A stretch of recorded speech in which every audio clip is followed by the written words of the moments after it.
President. It should be taken president. That's the question.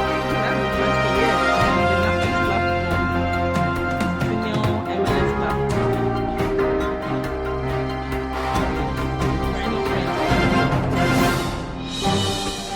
Hello, welcome back. In this episode, we'll be talking about how equipped are the laboratories in Nigeria and how many laboratories in Nigeria are ISO compliant. So first, can we look at how equipped the laboratories are, be it government-owned laboratories and the private? By my assessment, we still have a long way to go when it talks about equipment. Like, based on the fact that most of these equipment are imported into the country, the cost of setting up a standard medical laboratory in Nigeria today is in tens of millions of naira. And that is not readily available to just anybody. The spread of facilities that are currently certified to ISO 15189 standards in Nigeria is still less than 10% of all the facilities. More of them are private, like more of the private facilities, as well as military owned laboratories are accredited and certified to ISO 15189 standards. The public laboratories seem not to have gotten on board the accreditation and certification train as fast as possible, because we have a few, but there are not many. And I guess this may be due in part to some of the bureaucracies of the system, because getting accreditation to ISO 15189 standard is not cheap. Most of the private laboratories or the public laboratories do not have, should I say, that cash flow.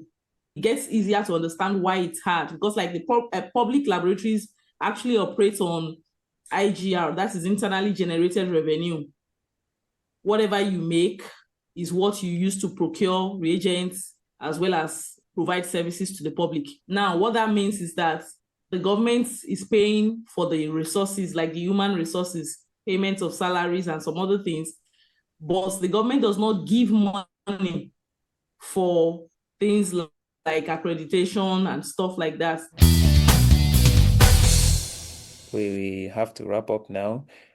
From all we have discussed about EQA, equipment and funding, I think the association might have to advocate for more funding for the profession, I think, because EQA participation and equipping of the laboratories determine the quality of services we give to Nigerians.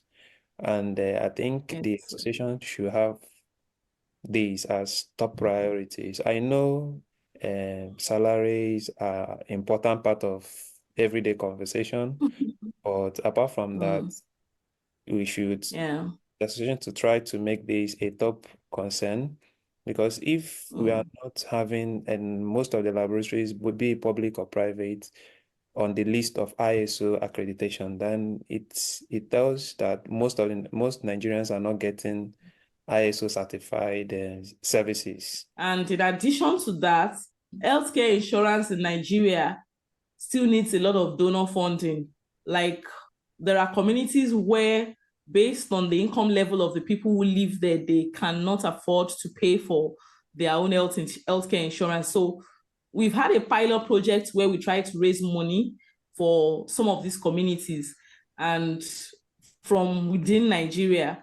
But I think going forward, a situation where we have some diaspora remittances coming in to pay for those people's healthcare insurance would go a long way to ensuring that they have access